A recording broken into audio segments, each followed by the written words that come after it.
Innal hamdalillah wassalatu wassalamu ala Rasulillah sayyidina wa maulana Muhammad ibn Abdullah wa ala alihi wa sahbihi wa mawalah, amma ba'd. Hadirin hadirat jamaah salat zuhur Masjid Jami' Al-Ihsan yang semoga senantiasa mendapatkan limpahan rahmat dari Allah Subhanahu wa taala. Mari kita manfaatkan sejenak beberapa menit ke depan untuk sama-sama mengkaji kitab Nashaihul Ibad, nasihat-nasihat para hamba, karangan Imam Nawawi Al-Bantani Al-Jawi. Siang ini kita akan membahas makalah yang kelima dari bab As-Subai, bab yang berisi 7 nasihat. Makalah atau bahasan yang kelima ini sumbernya adalah dari sahabat Ali bin Abi Thalib radhiyallahu anhu wa karrama wajah. Sedikit tentang Ali menarik karena posisi beliau selain sebagai sepupu dari Rasulullah SAW, karena Ali adalah anaknya Abu Thalib. Abu Thalib adalah paman dari Rasulullah. Ali juga merupakan menantu dari Rasulullah SAW. Karena apa? Karena Ali menikah dengan putri Rasulullah, yakni Fatimah Az-Zahra. Sedikit cerita tentang Ali dan Fatimah. Suatu ketika Rasulullah SAW datang ke rumah Ali dan Fatimah. Sesampainya di rumah Ali dan Fatimah, Rasulullah menjumpai Fatimah, tapi dia tidak mendapati Ali. Rasul pun bertanya kepada Fatimah, kemana Ali? Kemudian Fatimah menjelaskan bahwa ada sedikit masalah antara dirinya dengan Ali, di mana Ali membuat Fatimah sedikit marah.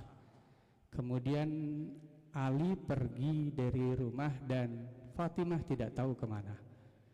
Ya, jadi yang namanya problem rumah tangga itu biasa, Bapak.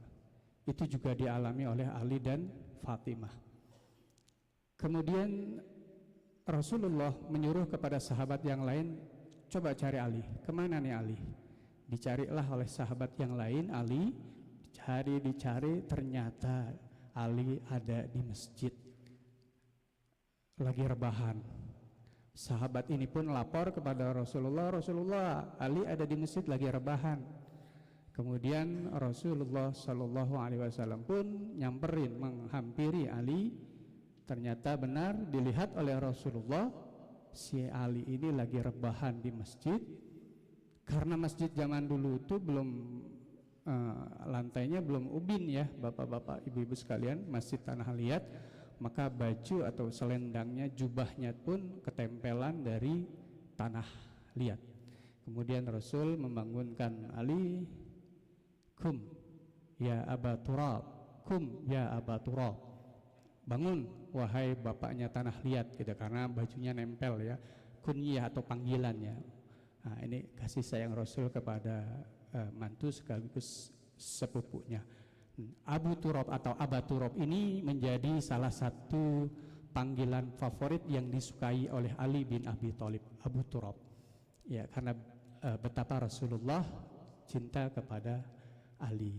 Pelajarannya dari sini adalah bahwa yang namanya rumah tangga itu biasa, yang namanya beda-beda pendapat dikit. Ya, menariknya adalah apa yang dilakukan Ali ketika dia ada problem dalam rumah tangganya. Dia tidak menginginkan ribut besar, gitu kan. Dia lebih memilih mengalah, karena kalau dia tetap ada di masjid bisa jadi akan berkepanjangan. Maka dia lebih memilih untuk ke masjid. Ke masjidnya pun tiduran, ya, tiduran, ya. Nah, ini bisa menjadi pelajaran bagi kita, ya. Masjid adalah salah satu tempat yang mungkin bisa menjadi alternatif ketika kita ada masalah dengan istri, ya. Itu sudah dicontohkan oleh Ali bin Abi Thalib, ya. Dan masjid menjadi tempat yang terbaik dibandingkan mungkin dengan kebiasaan kita ketika ada problem, ya mungkin ke ke pos RW gitu kan, main catur, atau mungkin lebih jauh lagi mancing, lebih baik ke masjid gitu kan, ke masjid ya kita bisa sekalian i'tikaf, rebahan juga dipersilakan. Masjid Jami Al-Ihsan pun memiliki tempat khusus untuk istirahat, rebahan, dipersilakan asalkan tidak mengganggu kegiatan ibadah. Menariknya di situ, ketika ada masalah rumah tangga ya mungkin butuh tempat yang menenangkan diri, masjid adalah tempat yang terbaik. Baik, Bapak Ibu jamaah sekalian, kita bahas makalah yang kelima, bahwa suatu saat Ali bin Abi Thalib ditanya akan 7 perkara. Su'ila Aliin radhiyallahu an. Yang pertama, pertanyaannya adalah ma athqalu minas sama. Apa sih wahai Ali yang lebih berat dibandingkan langit? Ya, ini gambaran sesuatu yang berat itu langit. Ya, langit itu berat. Nah, apa yang lebih berat dibanding langit? Kemudian jawab daripada Ali, al-buhtan alal baraya athqalu minas sama, bahwa tuduhan palsu kepada orang lain lebih berat dibandingkan langit.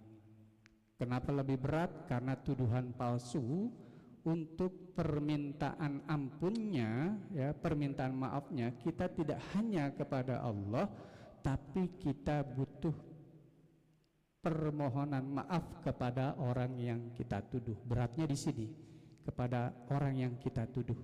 Kalau dosa-dosa yang lain, ya mungkin kita bisa langsung minta ampun kepada Allah.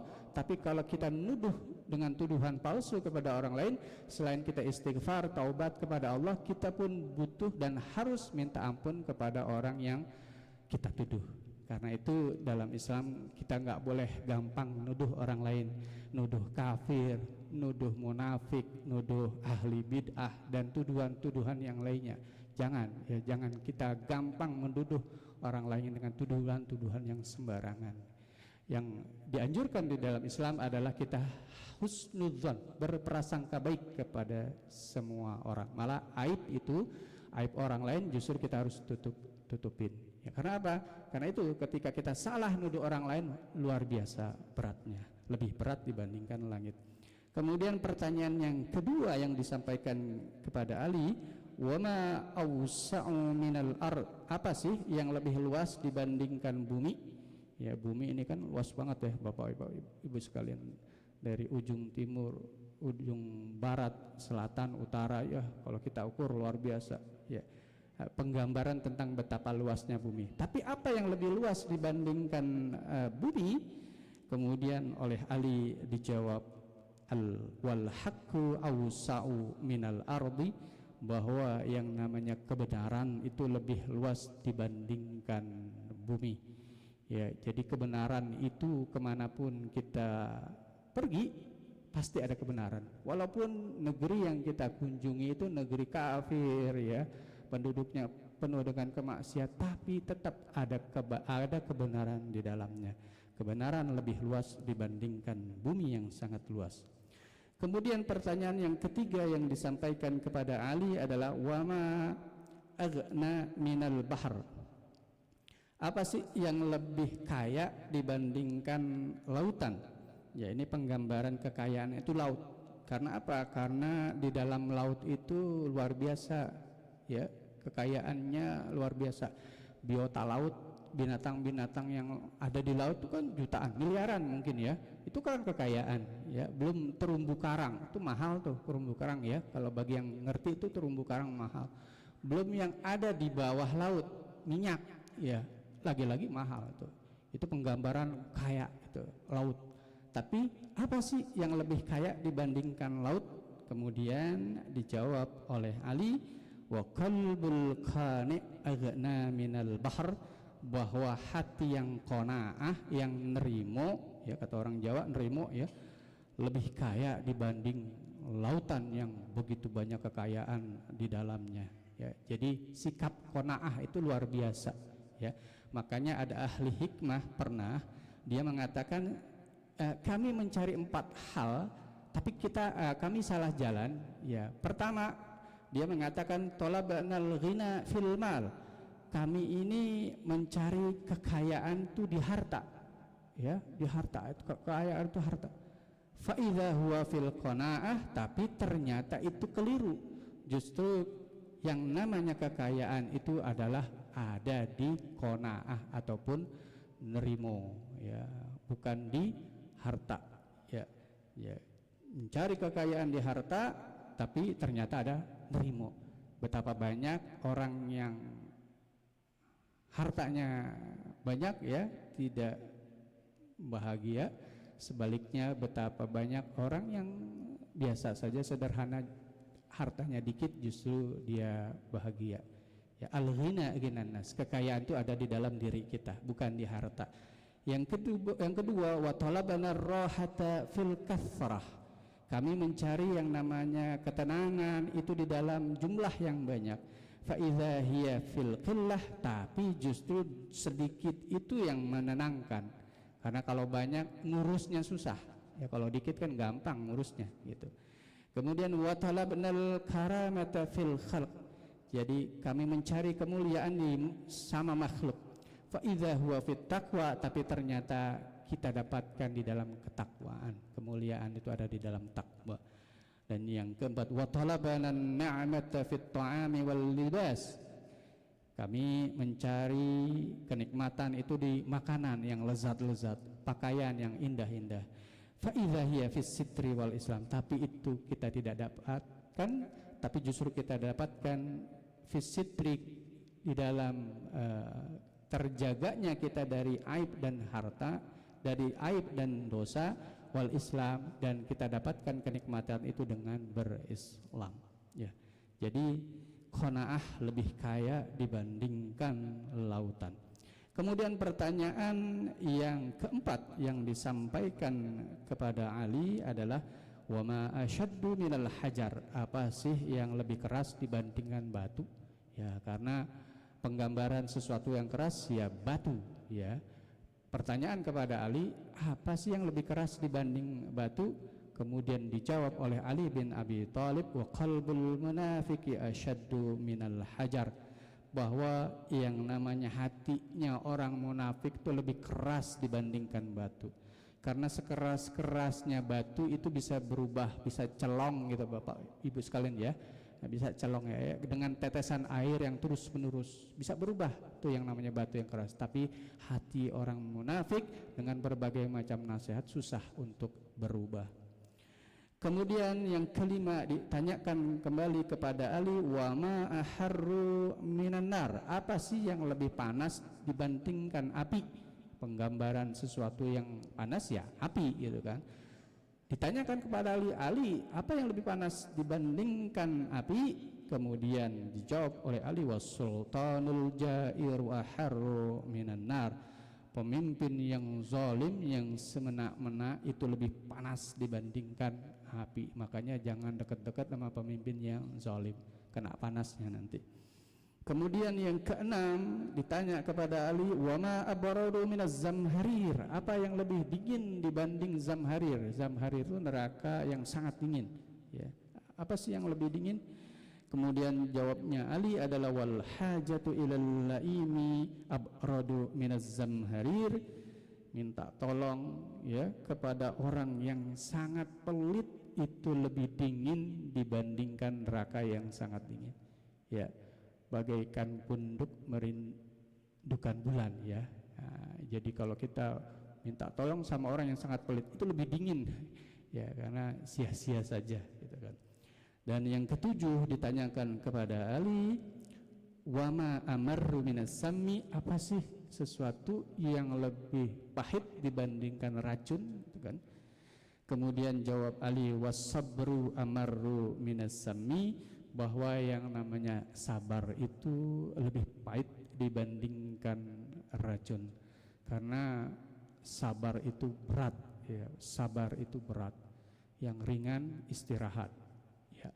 Makanya karena sabar itu berat, Allah udah siapkan reward pahalanya, ya. Pahalanya apa? Innama yuwaffas sabiruna ajrum bighairi hisab. Sesungguhnya pahala bagi orang yang bisa sabar adalah bighairi hisab, enggak ada hitungannya, alias apa ya? Tidak terbatas.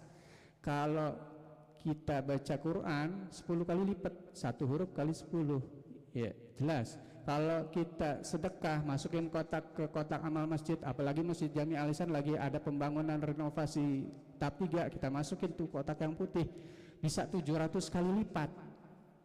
Nah, kalau sabar, kita bisa sabar atas segala macam musibah, itu tak terhitung, artinya lebih dari itu. Nah, ya, jadi sabar itu mudah diucapkan namun berat dilaksanakan, tapi di balik itu semua Allah sudah menyiapkan pahala, reward, balasan yang luar biasa bagi orang yang bisa sabar terhadap segala macam musibah. Baik jemaah sekalian, demikian, kurang lebihnya mohon maaf. Wallahul muwaffiq ila aqwamit thoriq. Wassalamualaikum warahmatullahi wabarakatuh.